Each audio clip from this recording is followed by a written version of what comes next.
अब question number 3 को देखें।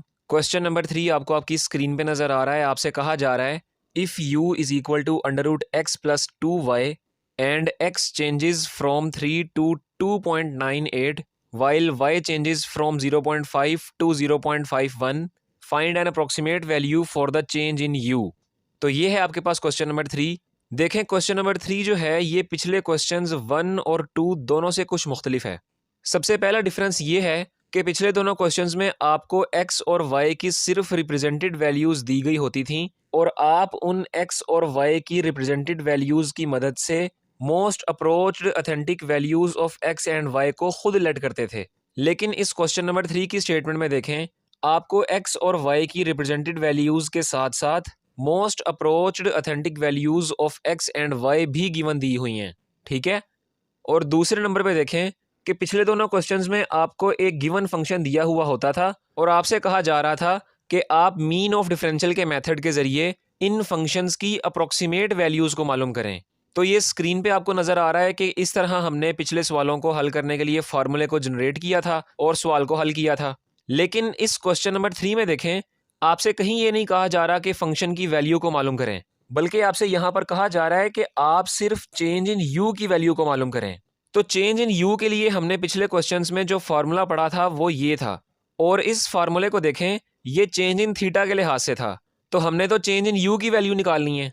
तो चेंज इन थीटा के इस फार्मूले को चेंज इन यू के फार्मूले में तब्दील करते हैं, यानी इस फार्मूले में जहां जहां थीटा आ रहा है वहां यू पुट कर देंगे। तो इस तरह चेंज इन यू का फार्मूला आपके पास कुछ यूं बन जाएगा, change in u is equal to partial derivative. अब यहाँ देखें कि यहाँ पर आपके पास पिछले क्वेश्चन में पार्शियल डेरिवेटिव लिया जा रहा था थीटा का, लेकिन इस क्वेश्चन नंबर 3 में हमने इस फार्मूले को u में चेंज करना है। तो यहाँ पर इसका मतलब यहाँ पर थीटा की जगह आ जाएगा u, तो ये बन जाएगा partial derivative of u with respect to capital x multiply by dx, उसके बाद आगे प्लस, और इसी तरह यहाँ पर पार्शियल डेरिवेटिव थीटा का था, इसको u में चेंज कर देंगे तो ये बन जाएगा partial derivative of u with respect to capital y into dy। ठीक है। अच्छा, यहाँ पर देखेंगे, यहाँ पर आपके पास कैपिटल X और कैपिटल Y से मुराद most approached authentic values of X and Y हैं। ठीक है। तो ये फार्मूला आपके पास बन गया है। अब फार्मूले के मुताबिक चेंज इन U की वैल्यू निकालने के लिए हमें partial derivative of U with respect to capital X और कैपिटल Y यानी कि इनकी वैल्यूज़ की और ये dx और dy की वैल्यूज़ की ज़रूरत पड़ेगी।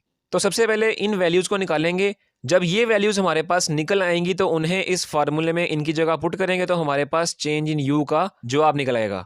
तो सोल्यूशन को शुरू करते हैं। तो सबसे पहले देखेंगे जो हमें गिवन फंक्शन दिया हुआ था u is equal to under root x plus 2y, वो मैंने यहाँ लिख दिया है और इसको इक्वेशन नंबर 1 का नाम दे दिया है। और इसके साथ जो हमने अभी चेंज इन यू का फार्मूला बनाया था वो भी मैंने यहाँ पर साइड पर लिख दिया है ताकि आप इस फार्मूले को मद्देनज़र रखते हुए सवाल को समझें। ठीक है।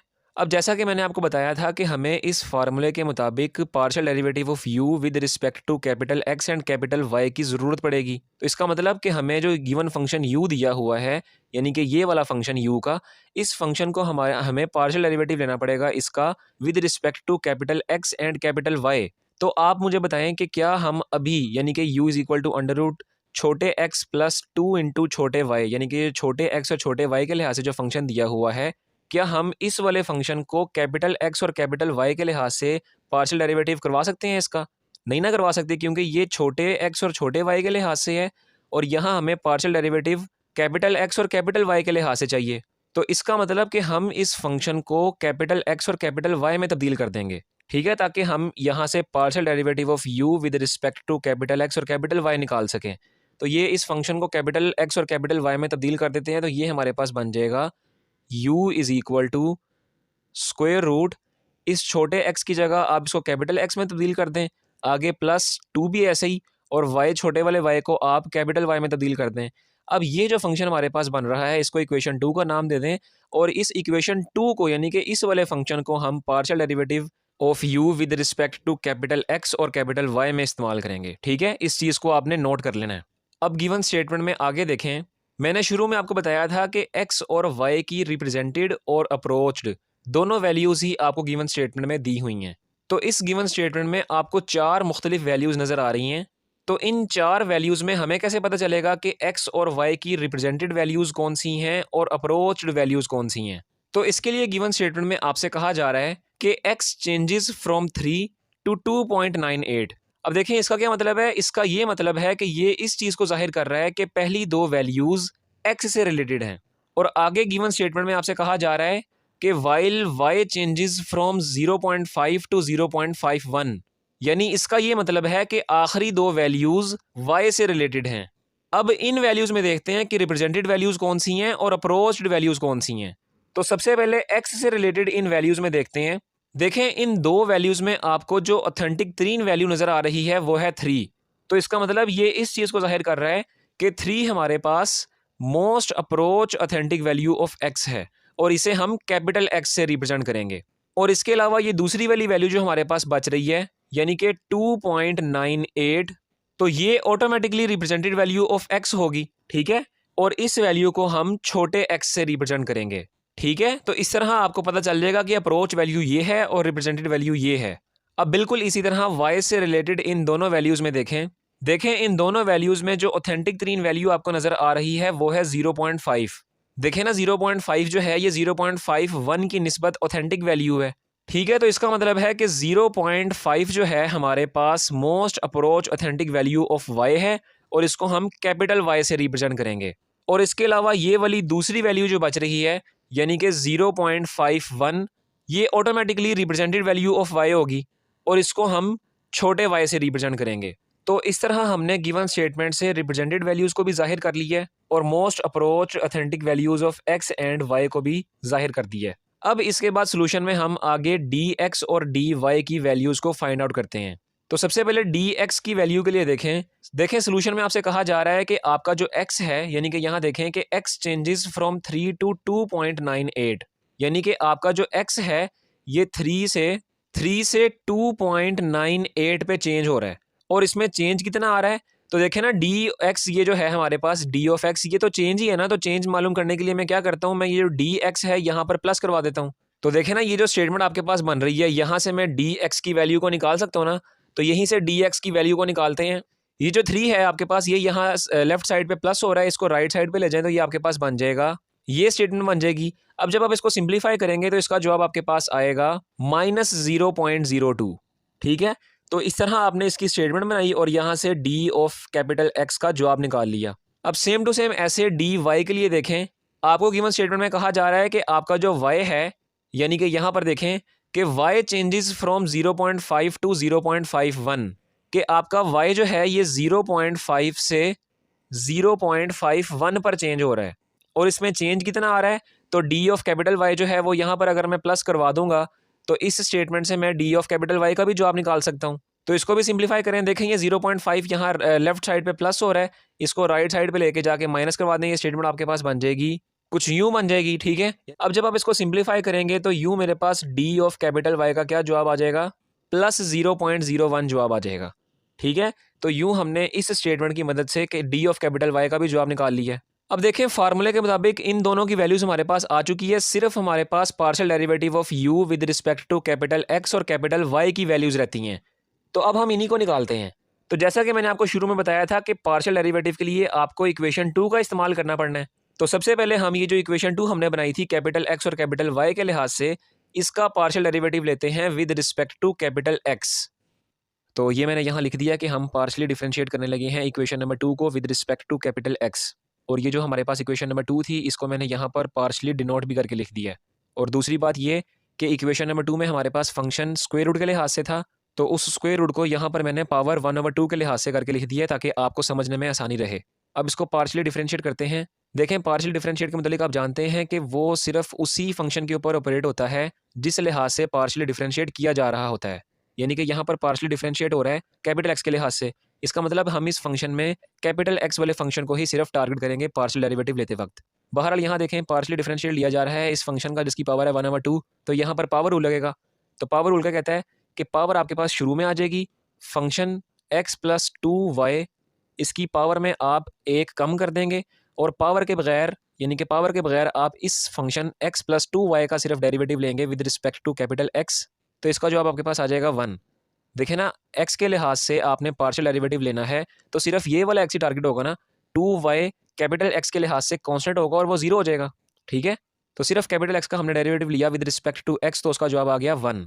अब इसको मज़ीद सिंप्लीफाई करें, ये 1/2 तो आपके पास वैसे ही रहेगा, और आगे ये वाला जो फंक्शन है x प्लस 2y, इसकी जो पावर है आपके पास 1/2 माइनस 1, इसको जब आप सिंप्लीफाई करेंगे तो 1/2 में से -1 करेंगे तो आपके पास बच जाएगा -1/2। ठीक है, अब आप इसको मज़ीद सिंप्लीफाई करना चाहें तो कर लें, वरना ज़रूरत नहीं है, क्योंकि हमें partial derivative of u with respect to capital X की वैल्यू चाहिए। तो हमने वैल्यू को फाइंड आउट करने के लिए देखें, ये जो कैपिटल X और कैपिटल Y की जो हमने यहाँ पर ये देखें वैल्यूज़ को निकाला हुआ है, इन वैल्यूज़ को यहाँ पर कैपिटल X और कैपिटल Y की जगह पुट कर दें, तो ये आपके पास बन जाएगा 1/2 ऐसे ही रहेगा। कैपिटल X की वैल्यू हमारे पास क्या थी, यहाँ देखें ये है हमारे पास 3, तो यहाँ पर हमने 3 पुट कर दिया, आगे प्लस 2 भी एज इट इज़ रहेगा, और कैपिटल Y की वैल्यू हमारे पास क्या है, यहाँ पर देखें वो है 0.5। ठीक है, तो वो भी यहाँ पुट कर दी, और ये जो होल पावर -1/2 है ये बिल्कुल एज इट इज़ रहेगी। अब इस फंक्शन को जब आप कैलकुलेटर पे मुकम्मल सिंप्लीफाई करेंगे तो इसका जवाब आपके पास आ जाएगा +1/4। तो यूँ partial derivative of u with respect to capital X की जो वैल्यू हमारे पास आ रही है वो है +1/4 आ रही है। तो ये देखें partial derivative of u with respect to capital X की जो अभी वैल्यू निकाली है 1/4, वो मैंने यहाँ लिख दी है। अब सोल्यूशन में आगे निकालते हैं partial derivative of u with respect to capital Y की वैल्यू। तो इसकी वैल्यू निकालने के लिए यही जो इक्वेशन नंबर 2 हमने ली थी कैपिटल X और कैपिटल Y के लिहाज से, इस इक्वेशन नंबर 2 का अब पार्शियल डेरिवेटिव लें with respect to capital Y। तो partial derivative with respect to capital Y के लिए देखें मैंने यहाँ लिख दिया कि हम पार्शियली डिफरेंशिएट करने लगे हैं इक्वेशन नंबर 2 को with respect to capital Y, और यहाँ इस इक्वेशन नंबर 2 को मैंने पार्शियली डिनोट करके भी लिख दिया। ठीक है, और वही बात जो मैंने आपको पहले बताई थी कि ये इक्वेशन नंबर 2 में ये जो फंक्शन था हमारे पास ये स्क्वायर रूट के लिहाज से था, तो मैंने यहाँ पर भी इस फंक्शन को इसकी पावर 1/2 के लिहाज से करके लिख दिया ताकि सिम्प्लीफिकेशन करवाते वक्त हमारे पास आसानी से ये हल हो जाए। तो इसको सिंप्लीफाई करते हैं।